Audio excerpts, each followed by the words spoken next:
So hey, this is TJ as part of the Ask Catalyst series. We're recording some videos for you guys based on some questions you've asked, and I'm coming to you from Denver, Colorado, and I am not speaking this week. So I'm growing my facial hair, and I am barely wearing t-shirts and being a complete slop this week. So apologize if I look a little rough today, but it's my week off, so that's what I'm doing. Okay, so Kara from somewhere in New Jersey. Kara, you don't say where you're from. You asked, TJ, what do you think about sorority point systems?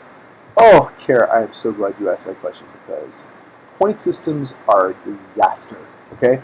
I am not suggesting you get rid of your point system, but if you're like most fraternity or sorority chapters, you are not using it correctly, and it's causing some problems, okay? So, and for those of you that don't have point systems, I'm not suggesting you institute them because they're kind of a minefield. They take a lot of time. It's a lot of keeping track of stuff. It's a lot of people battling and being pissed off. Okay, but if your chapter has it, all right, there's a couple things you're probably doing wrong that you need to stop doing or adjust. Okay, the big one, the one that everybody screws up, is that you're probably celebrating people who are achieving high point scores. Right? You have all these points that people can earn for doing different things. And what you do is, you start celebrating those 5, 10 people who are getting like these really high, intense point scores, right? And the thing is, that's a problem because two reasons. One, a lot of times the people who are getting those high point scores are the least healthy people in your chapter. Those are the people who are not studying. They have like the 1.8 GPA. They're showing up way too much. They have no balance in their lives, right? And if you're rewarding that behavior by, yay, look at Kara, she's got 280 points while everybody else has 100, then all you're doing is you're like rewarding really unhealthy behavior. So stop doing that. What you want to do is you want to find out like what is a good point score that like healthy, normal people in your chapter achieve, right? So go back in your past couple semesters, look at your list, look where the really healthy, people with good GPAs and who have boyfriends, girlfriends, and who are involved in other things on campus, look and see where they're falling. I usually say, go about 2/3 away down the list. You know how I'm obsessed with thirds, right? And look at that number, like if it's like 120, right? Or maybe adjust it a little bit. If 120 is where the healthy people are, where the good people are, the people you want to reward because they're valuable to the chapter, then what you do is you celebrate everybody when they hit that threshold, right? Yay, you hit 120, woohoo, yeah, you get your name in the hat for a drawing for something, right? And if you want to reward the people who are putting in a bit more, fine, then say, okay, people who get 170 points get their name in another time for this drawing for the iPad or whatever the hell you're giving away, right? And or the free dues next semester, that's a good one. And you just reward people for doing like healthy limits, right? You don't need to like vaunt, vaunt, is that a word, vaunt? You don't need to like lift up the people who are getting these incredible point scores that no normal healthy person could ever get. Stop doing that. That's not helping anybody, okay? So get that threshold, reward everybody who gets that. Maybe if you want to put one more level, then fine. But, okay, next thing.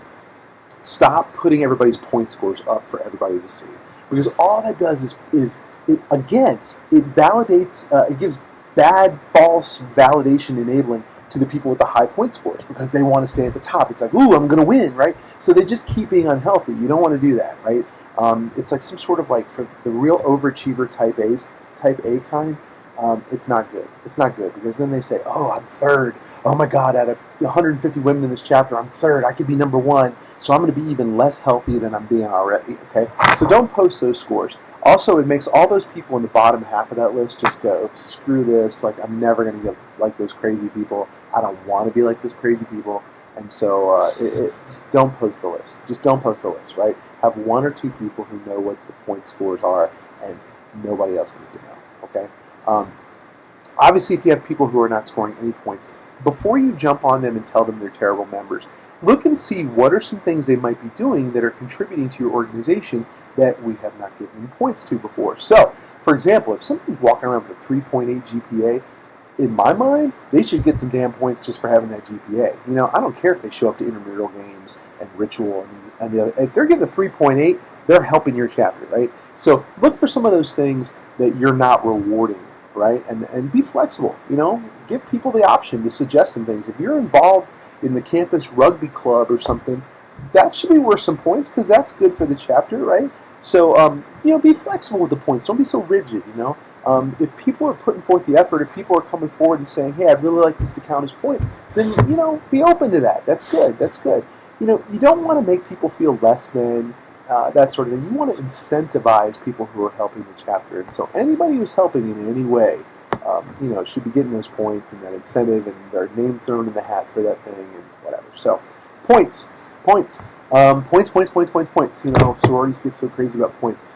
If it's feeling like a negative thing, then it probably is a negative thing, and you need to re-examine it. You need to fix it. Point systems are tricky. They're tricky. You gotta make sure you're not enabling bad behavior. You have to reward people who are engaged at a good, healthy level. And you need to make sure that it's a private thing, and it's actually a tool you can use to motivate people and not something to drive them further away. So, here's my suggestion. And since I get to talk about myself, what do I want to say? Follow me on Twitter and Instagram. How about that? Intentional TJS. Intentional TJS on Instagram and Twitter. Actually, I like Twitter a lot better than Instagram. I know I'm kind of old. But if you're a Twitter person, follow me there. And I am on Facebook at facebook.com/TJ Sullivan blog. But I'm using it a little bit less than this. I'm kind of tired of Facebook. So anyway, that's it. Have a great day. Thanks for asking, Catalyst.